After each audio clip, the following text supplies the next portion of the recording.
Bueno, pues buenos días a todos. Miren, hoy vamos a hacer dos cosas en esta clase. Una es seguir viendo un poquito más de TensorFlow y la otra cosa que quiero, que al final de lo que vamos a hacer hoy, queremos nada más saber cuáles son, bueno, discutir las tareas que hay que hacer y el plan es que a más tardar hay que entregar todas las tareas el 8 de junio, que es el último día de exámenes, o sea, la segunda vuelta de exámenes. Entonces, probablemente terminemos por ahí del 23, quizás un poquito antes, quizás un poquito después, todavía no sé, pero vamos a revisarlas, ahorita platicamos de las tareas y demás, ¿no? Pero bueno, miren, les quería platicar un poquito más de TensorFlow y vamos a hacer un par de ejemplos porque es muy interesante. TensorFlow es una biblioteca para hacer redes neuronales. Y ya vienen los algoritmos de las redes neuronales con sus diferentes funciones de activación, que ya las hemos comentado. Y dependiendo del tipo de problema que tengamos, usamos ciertas activaciones y otras. También, por ejemplo, ya está como automatizado la parte de las ¿cómo se llama? De las capas que le llaman escondidas, donde ocurren procesos.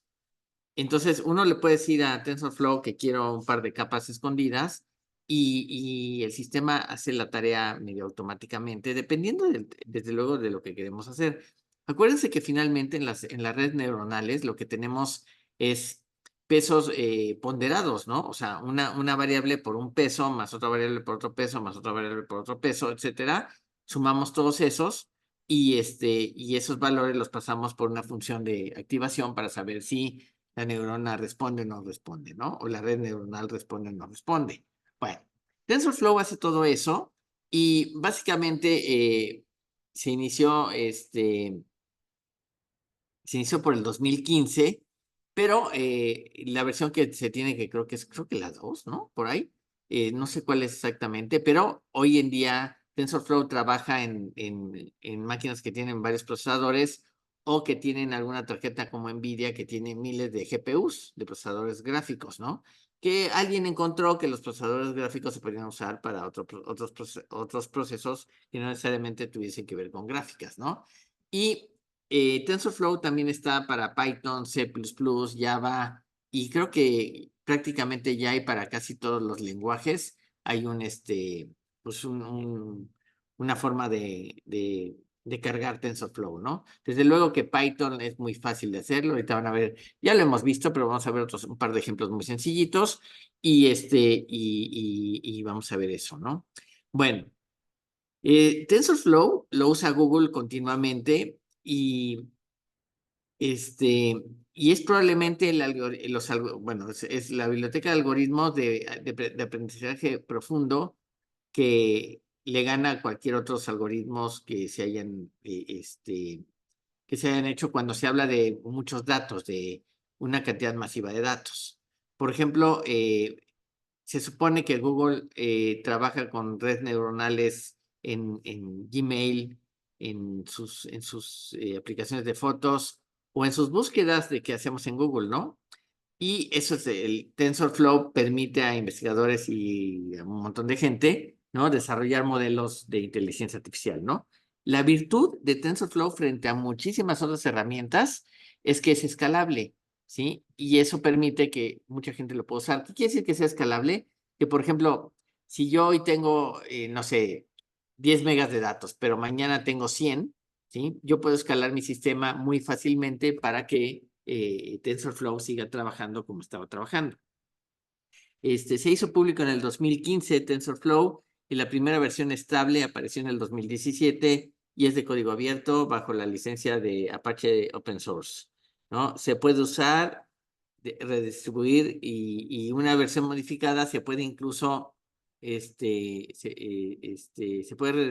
pueden modificar las versiones de TensorFlow e incluso se pueden vender sin tener que pagar nada a Google, ¿no?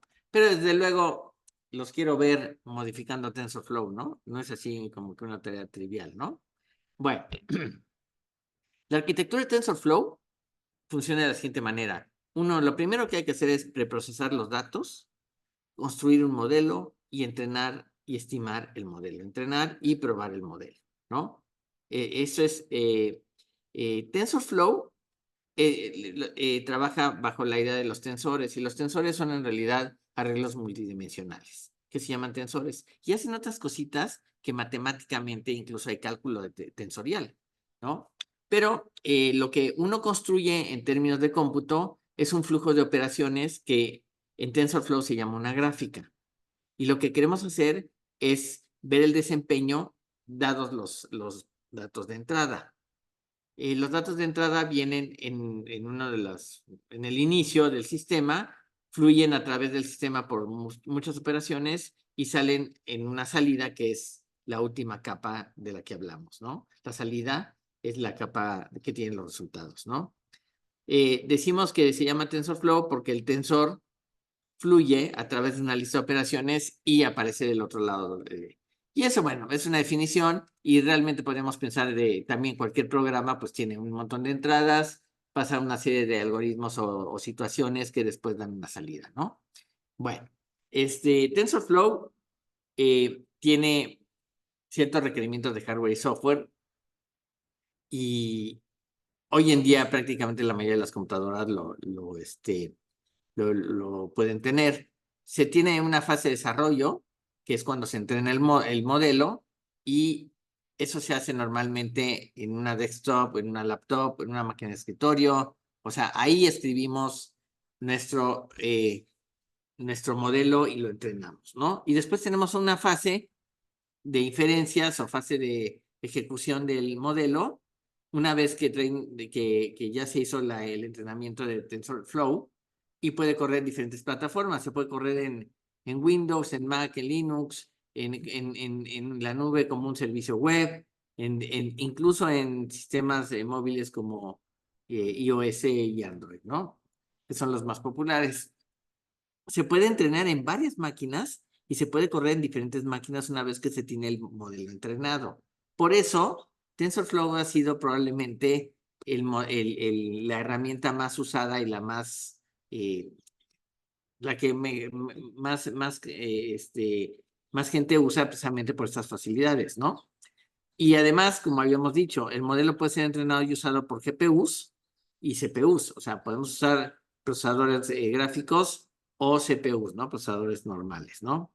En el 2010 encontraron investigadores de Stanford que los GPUs eran muy buenos para hacer operaciones de matrices y álgebra. Y por esa razón, el aprendizaje profundo, que trabaja mucho haciendo operaciones de matrices, ¿sí? Utiliza, si se puede, los GPUs de las tarjetas gráficas. TensorFlow es bastante rápido, es muy, muy rápido, de hecho, porque está escrito en C++ y C++ se parece ya casi a ensamblador, ¿no? Pero independientemente de lo que esté escrito, TensorFlow puede ser accedido o se puede tener control o puede tener acceso a usando Python u otros lenguajes, ¿no? Bueno, y finalmente tenemos una característica interesante de TensorFlow que se llama TensorBoard. El TensorBoard permite monitorear gráficamente y visualmente lo que está haciendo TensorFlow. Es una especie como no debugger, pero sí un sistema que nos permite ir viendo lo que está pasando de forma gráfica. ¿Ok? Bueno, TensorFlow tiene varios componentes que hay que considerar. Acuérdense, el nombre se define a partir de que los tensores son arreglos multidimensionales y el flow es el flujo de esos arreglos a través del cálculo que se hace, ¿no? Un tensor es un vector o una matriz de n dimensiones que representa cualquier tipo de datos. Todos los valores en un tensor tienen el mismo tipo de datos y se conoce como shape, como una forma. La forma de los datos es la dimensionalidad de la matriz del arreglo. Es decir, si tengo un vector de 7 valores, pues el shape son 7, ¿no? Bueno, ok, entonces ese es uno de los elementos. El otro que tiene TensorFlow son las gráficas, ¿sí? Utiliza un framework gráfico y las gráficas describen la serie de cálculos que se hacen durante el entrenamiento. Las gráficas tienen muchas ventajas en ese sentido. Puede correr en CPUs y GPUs e incluso en sistemas operativos móviles. La portabilidad de una gráfica permite preservar los cálculos para ser usados inmediatamente o después, o más tarde. ¿Sí? Las gráficas pueden ser grabadas o salvadas a disco para ser ejecutadas en el futuro. Todos los cálculos en las gráficas se hacen conectando los tensores, conectándose a través de los tensores. Un tensor tiene un nodo y una línea a otro nodo, ¿no? Y los nodos llevan las operaciones matemáticas y producen los resultados finales. Las líneas entre los nodos explican la relación entre las entradas y salidas entre nodos, ¿ok? Las relaciones entre entradas y salidas de los nodos, ¿no? Y bueno, les decía que TensorFlow es probablemente la biblioteca más popular porque incorpora diferentes API para construir una arquitectura de aprendizaje de aprendizaje profundo que es muy sólida. TensorFlow se basa en computación gráfica y permite al desarrollador visualizar la construcción de las redes neuronales usando TensorBoard. Esta herramienta ayuda a debuguear los programas, por eso cuando uno ve gráficamente lo que va pasando, uno está medio debugueando, está viendo, ¿no? Y finalmente TensorFlow está construido para poderse escalar. Corre en CPUs o en GPUs o en la medida que tenga mejor equipo, lo toma en cuenta.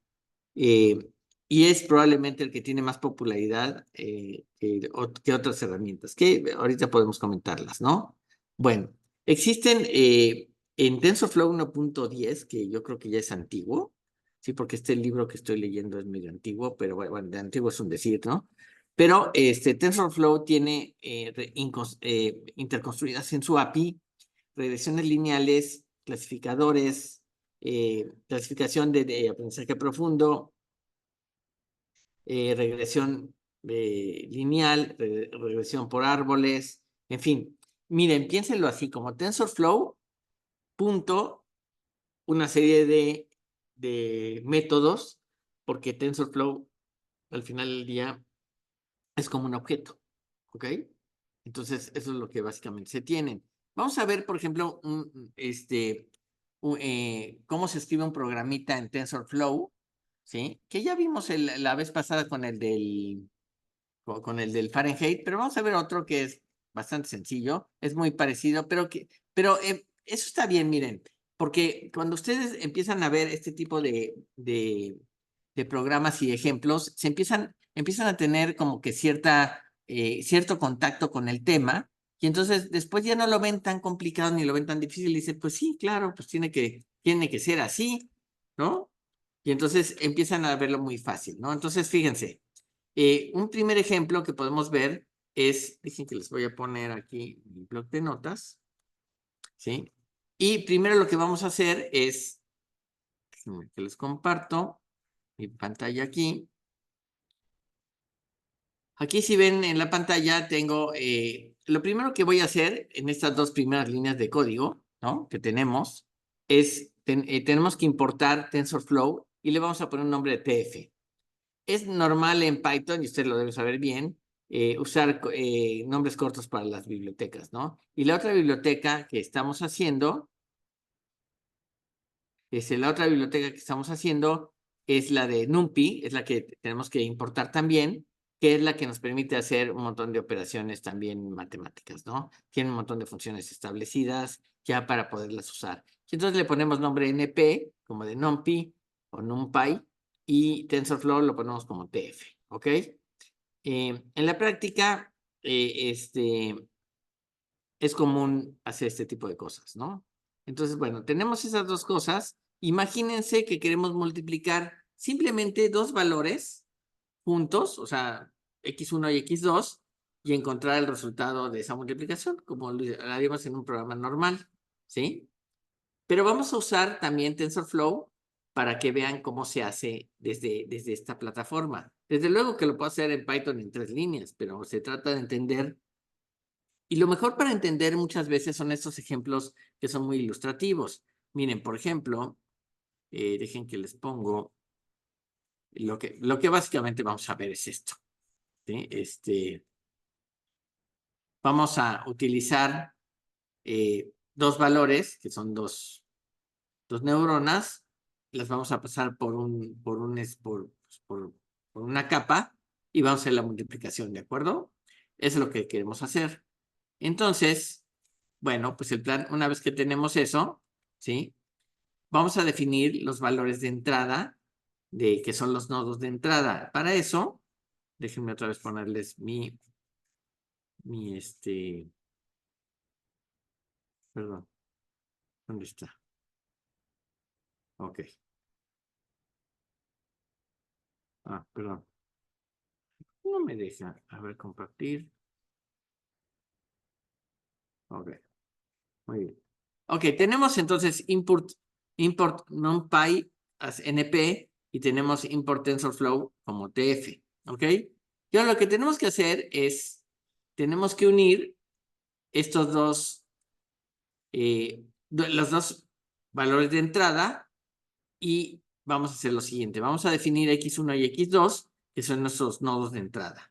Cuando creamos un nodo en TensorFlow, tenemos que elegir qué clase de nodo queremos crear.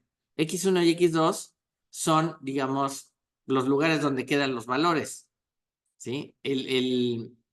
Este lugar asigna el nuevo valor, es decir, como si apartáramos la memoria, ¿no? Para poder hacer los cálculos. Miren, primero definimos entre las variables y las definimos así. Van a ver qué simpático lo hace y por qué hay que hacerlo así, ¿sí? Desde luego que esos son requerimientos de TensorFlow, ¿no? Bueno, pues lo que tengo es x1, tf placeholder, ¿no? Dale un lugar a una variable de 32 bits, una variable real, ¿no? Cuyo nombre va a ser x1. Y pon otro espacio, asigna espacio para otro valor de 32 bits de nombre x2. Entonces tenemos x1 y x2 son los valores de las variables y x1 guión bajo 1 y x guión bajo 2 los vamos a usar para cuando grafiquemos, por eso los definimos con su nombre así, ¿ok? Bueno, una vez que tenemos eso, ¿sí? Fíjense, el siguiente paso es, vamos a hacer la multiplicación, ¿ok? Ahí está la multiplicación. La multiplicación es, finalmente, ahora TF, usar el método multiply, x1 con x2, y eso le llamamos la multiplicación, ¿de acuerdo? Entonces, fíjense cómo TF punto tiene procedimientos y tiene métodos, es decir, perdón, tiene datos y tiene métodos, ¿no? Que es un objeto, finalmente, ¿ok? Y bueno, ya tenemos definida la computación o el cálculo que queremos hacer. Ojo, no quiere decir que ya lo haya hecho. Multiply lo único que hace es lo que quiero que haga, pero no le he dicho que lo haga todavía, ¿ok? Entonces tenemos que ejecutar la operación y para eso vamos a usar, vamos a definir la sesión que queremos. Entonces vamos a definir la sesión. Y la sesión la voy a poner acá.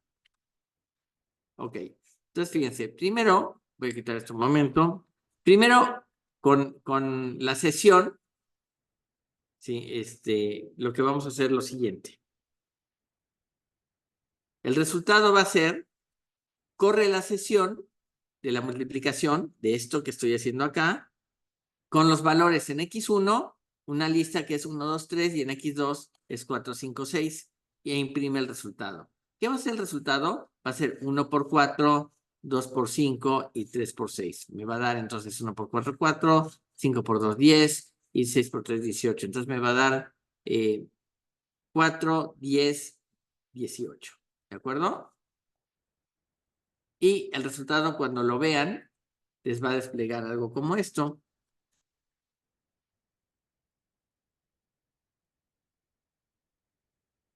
¿Ok? Pone 4 puntos porque es un real. ¿Ok?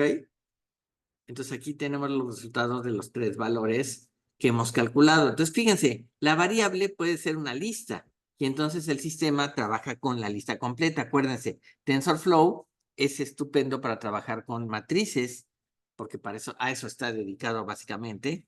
Y entonces, como pueden ver, para hacer la multiplicación hice todo un circo, pero no importa. Lo que quería que vieran es como que incluso es mucho mejor que una multiplicación porque estoy multiplicando como los valores de dos vectores para encontrar sus resultados, ¿no? ¿Ok? Entonces, ese es el primer paso que deben tomar en cuenta. Entonces, fíjense, este programita que estamos viendo acá, ¿sí? Es muy chiquito, importo las bibliotecas que quiero. Fíjense como en los objetos, tf punto cualquier cosa con sus parámetros, tf punto otra cosa con sus parámetros, ¿no? Y multiplicar es tf punto multiply, ¿sí? El que es x1 por x2 y usamos multiply. Y en la sesión decimos que use multiply, ¿sí? Corre la sesión y le alimentamos los datos que son de x1, esta lista, y de x2, pues ponemos la otra lista, ¿sí? E imprimimos el resultado final. Todo este circo sirve para simplemente multiplicar dos vectores, ¿no? O sea, cada quien en sus componentes, ¿no? Entonces, bueno, si el vector solamente tiene un valor, pues es una multiplicación normal y sencilla, ¿no? Pero bueno, lo que también es importante, y es aquí donde se empieza a poner más interesante la idea, es que TensorFlow permite, desde luego, cargar datos a la memoria para trabajar con ellos. Y uno de los temas es, sabemos que las redes neuronales empezaron a tener éxito, sobre todo las no supervisadas, cuando se tenían muchos datos, ¿sí? Y muchos datos, estoy hablando de Big Data, ¿no? De que eran muchos datos, ¿no? Y TensorFlow puede manejar cualquier cantidad de datos, incluso algunos que superen la cantidad de memoria. Por ejemplo, lo que hacemos normalmente en TensorFlow, o lo que se puede hacer en TensorFlow normalmente, es cargar los datos a memoria, que es el método más simple. Se cargan todos los datos en la memoria en un solo arreglo. Se puede escribir entonces código de Python y eso no tiene nada que ver con TensorFlow, ¿no? Pero también tenemos una cosa que se llama TensorFlow Data Pipeline. TensorFlow tiene interconstruido en su API una manera que ayuda a cargar los datos, de ejecutar las operaciones y alimentar la máquina con los algoritmos de aprendizaje de manera fácil. Este método trabaja muy bien cuando se tienen muchos datos, cuando tienen verdaderamente Big Data. ¿Cuántos son muchos datos? Pues, por ejemplo, si tenemos menos de 10 gigabytes, ¿sí? Podemos cargarlos en memoria. Estamos hablando de máquinas que tienen 16 gigas de memoria, ¿no? Entonces, más o menos, tener 10 gigabytes de memoria en memoria para tener los datos, si caben en la memoria, lo podemos usar. Sí, para eso también podemos usar, para cargar los datos, una biblioteca de Python que se llama Pandas, que importa incluso archivos ¿cómo se llama? De Excel. ¿Ok? Bueno. El segundo método trabaja mucho mejor si se tiene un conjunto más grande de datos. Por ejemplo, si se tienen 50 gigabytes y la computadora solamente tiene 16 gigabytes de memoria, entonces pues el programa no podría jalar y probablemente tronaría o se caería o algo pasaría, ¿no? Lo que tenemos que hacer en esos casos es construir una cosa que se llama TensorFlow Pipeline. Un pipeline es una tubería, básicamente, ¿no? Entonces, todos ustedes más o menos deben estar acostumbrados a Unix y han usado el pipeline, ¿no? ¿O no lo han usado? ¿Quién ha usado el pipeline ¿cómo se llama? En Unix alguna vez. ¿Nadie? ¿Nadie lo sabe usar? A ver, contéstenme en el chat. ¿Nunca lo han usado? ¿Cómo crees? Ok. Bueno, entonces no lo has usado. Luis Israel dice, creo que en algún momento, pero yo no me acuerdo. Ok, entonces tampoco lo has usado. Bueno, les explico básicamente cómo funciona. Déjenme que otra vez les pongo, están viendo el código del editor, ¿no? Del blog de notas. Sí, ok, bueno. Miren, es bien fácil. Lo que hacemos es déjenme que cierro esto tantito. Ok. Miren, en Unix un pipeline es una manera, por ejemplo, tenemos un comando que es la redirección. Por ejemplo, yo le puedo decir, no sé, por ejemplo, a ver, estoy pensando en la redirección. Por ejemplo, yo le puedo decir que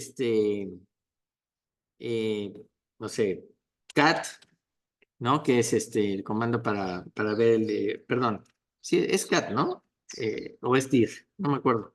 Para ver el directorio en Linux, ¿qué ponemos? ¿Cat o dir? Cat, ¿no? No, dir, es dir. Dir, por ejemplo, ponemos -ls. Creo que es así, ¿no? No me acuerdo. ¿Se acuerdan cómo se pone en Linux, cómo se pone dir? O cat. ls, no, ls no. ls son, esto ls es no, Miguel. Miguel Abundes me dice que ls nomás. Pero es dir. Dir y tiene una serie de parámetros que en este caso son, pues, listado completo o con ciertos valores. Hay un montón de parámetros que son normalmente, podemos ponerle dir directamente. Cat es para ver un archivo en el terminal, eso es cierto. Bueno, entonces, por ejemplo, sí, vamos a ver este. Por ejemplo, tenemos dir ls y esto, si le doy enter, me va a dar un listado de los archivos que tiene el sistema. Pero imagínense que yo quiero mandar eso a la impresora, no a la pantalla. Entonces, lo que uso es la redirección y para eso utilizo esta flecha o puede ser la otra, ¿no? Digo, también se puede hacer al revés. Pero, y acá le digo que lo mande, por ejemplo, a la impresora. ¿Sí? Si yo le doy ese comando, me va a listar el archivo o el directorio de archivos que tengo y me los va a mandar a la impresora directamente si tengo una impresora conectada. Si le pongo cat y le digo un nombre de archivo, ¿no? Por ejemplo, datos.txt y quiero redireccionarlos, ¿sí? También los puedo mandar, por ejemplo, a otro archivo, por ejemplo, a salida.txt. Esa es otra manera de copiar información, ¿no? O sea, despliego los datos y me los guarda en el archivo de salida.txt. ¿De acuerdo? Eso se llama redirección. Pero también tenemos lo que viene a ser el pipeline o las tuberías. Déjenme ver si encuentro rápidamente.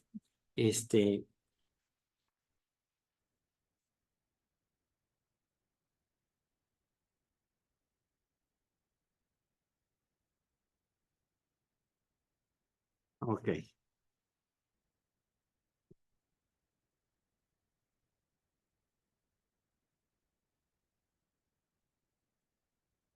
Ya, aquí está. Está fenomenal. El ejemplo está muy bueno. Imagínense entonces que yo tengo, por ejemplo, un, un archivo donde están los nombres de ciertas personas, un nombre en cada línea, un archivo de texto normal, ¿sí? Cuyos nombres tenemos uno en cada línea, y los quiero ordenar. Bueno, hay un comando en Unix que se llama sort. Yo le podría dar, no sé si esta sea la sintaxis, pero quizás le podría dar sort, el nombre del archivo, punto txt, y si lo redirecciono, por ejemplo, a la impresora, me imprimiría los nombres en orden alfabético porque estoy usando sort sobre el archivo y el resultado lo mando a la impresora. Pero otra manera de hacerlo es desplegar los datos con cat, ¿sí? Por ejemplo, names.txt o nombres.com, como le quieran llamar, ¿sí? Y a eso le aplican la barrita esta que es el pipeline y eso lo manda al sort. Es decir, la salida de este resultado de hacer cat, que es desplegar lo que tiene un archivo, lo pasa como en la entrada del programa sort, ¿sí? Y acá podría yo agregar, por ejemplo, también PRN para que lo mandara a la impresora. Entonces, fíjense, lo que hace cat es el programa que lista lo que tiene un archivo. Pero esos valores no los despliega, sino que los pasa por una tubería y los ordena porque son los datos de entrada y esos datos los redirecciona a la salida. También podría decirles, por ejemplo, nombres ordenados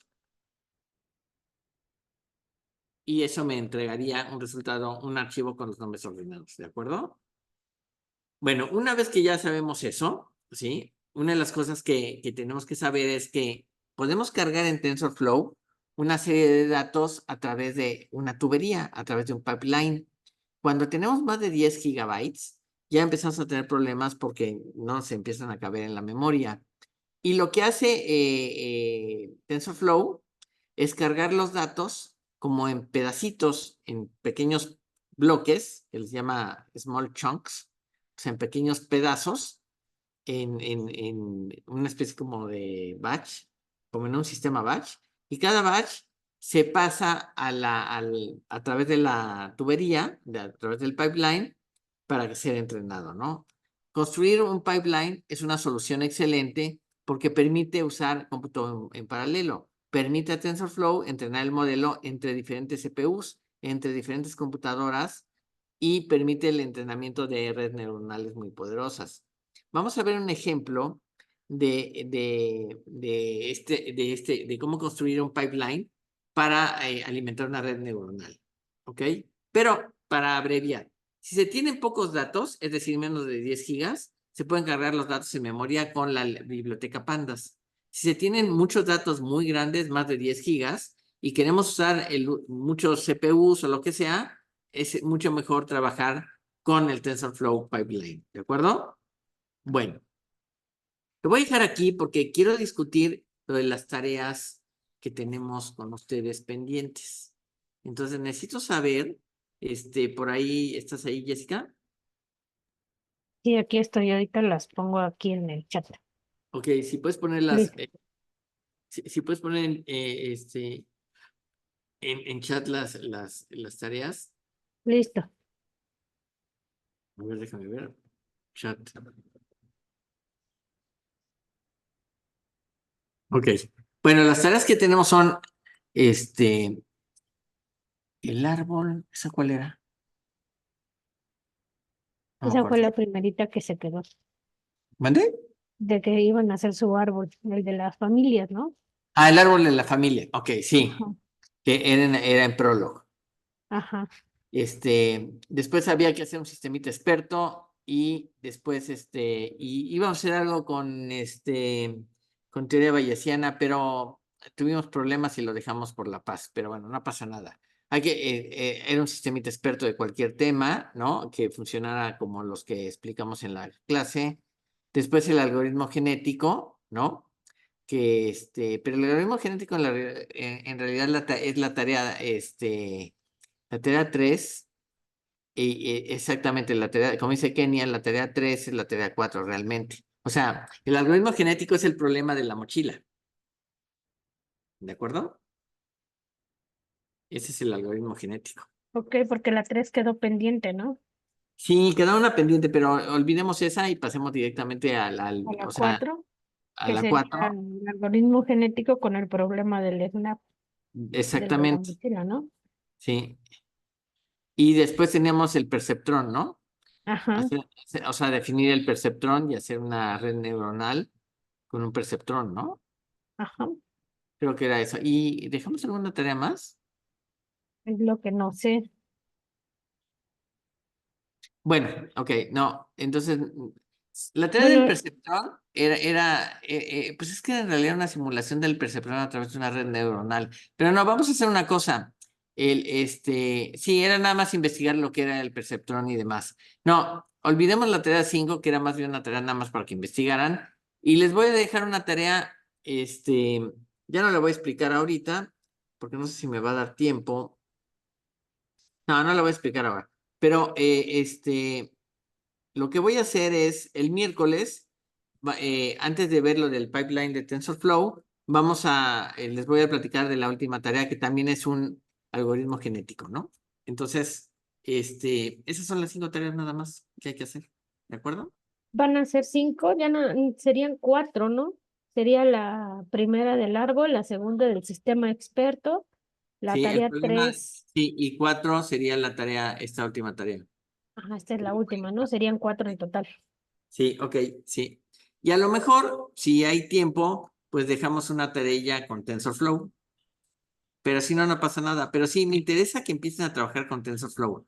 Porque miren, la inteligencia artificial moderna básicamente trata de redes neuronales. O sea, toda la inteligencia artificial del pasado fueron así como pruebas y errores y se llegó algo así como al invierno de la inteligencia artificial donde no salía nadie de su casa porque no había nada que hacer, porque todo era difícil, porque no había manera de salir adelante, ¿no? Y se encontró que a través de las redes neuronales cambiaron las cosas, ¿no? Entonces, la tarea 4 es la que voy a dejar el miércoles y probablemente la tarea 5 sería una tarea usando TensorFlow, ¿no? Que nos da tiempo, chance, una tareita muy sencilla, no crean que vamos a hacer gran cosa. Pero lo que me interesa es que empiecen a trabajar con eso. O sea, no yo sé que tienen otras materias, pero no lo echen en saco roto. TensorFlow es la herramienta, ¿eh? Hay otras herramientas que nada más para que se den una idea. Dejen que les muestro. Miren, hay una que se llama Torch, ¿no? Que la primera versión salió hace 15 años, ¿no? Y sirve para hacer algunas cosas de reconocimiento de rostros y particularmente en computación en paralelo, ¿no?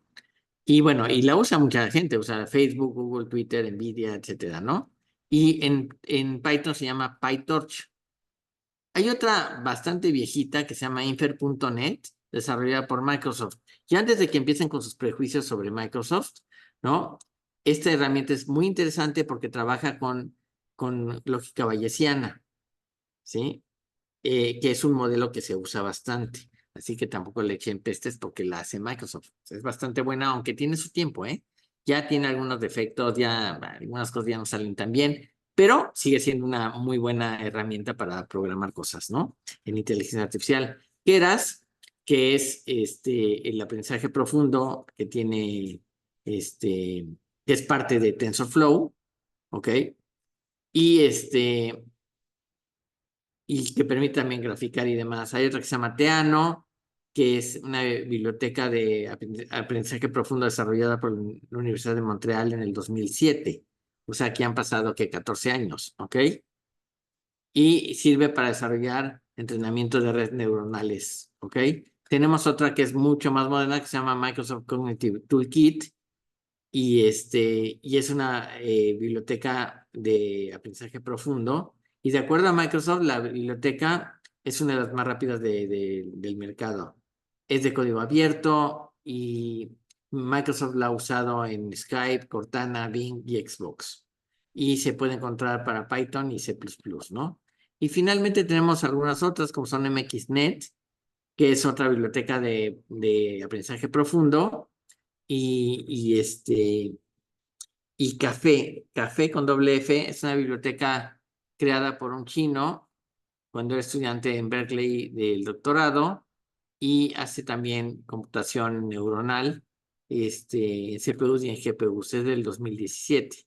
Y desde luego TensorFlow, ¿no? Que es probablemente la que tiene más opciones para trabajar, ¿no? Y bueno, si ustedes ven, si ven un cuadro sinóptico de lo que se puede hacer, la peor es Infer.net, porque está muy limitada al trabajo de estadística bayesiana, ¿no? Pero por lo demás, prácticamente todas las otras herramientas tienen soporte para procesamiento visual, ejecución en paralelo, tienen modelos entrenados ya sea redes convolucionadas y redes reforzadas, en fin, tiene un montón de cosas, ¿no? Entonces, lo que voy a hacer es ¿cómo se llama? El miércoles vamos a hacer dos cosas. Les voy a dejar su tarea y vamos a ver el ejemplito del pipeline en TensorFlow. Sobre todo, es muy útil si tienen muchos datos, ¿no? Acuérdense que las redes neuronales no supervisadas requieren de muchísimos datos. Y de ahí lo que se hace es se toman, si tengo 100,000 datos, no, se toman 90,000 para entrenarla y 10,000 para probarla, ¿no? En fin, hay una serie de cosas que se pueden hacer ahí, ¿no? Y acuérdense, todas las tareas tienen que entregar a más tardar el día 8 de junio. Después de eso ya no aceptamos tareas y tan tan. Si las acaban antes, pues ya terminaron el curso y tan tan, ¿no? Así que váyanlo pensando para que se puedan dedicar a las otras materias donde hay exámenes, ¿vale? Ok. ¿Dudas? ¿Todo bien?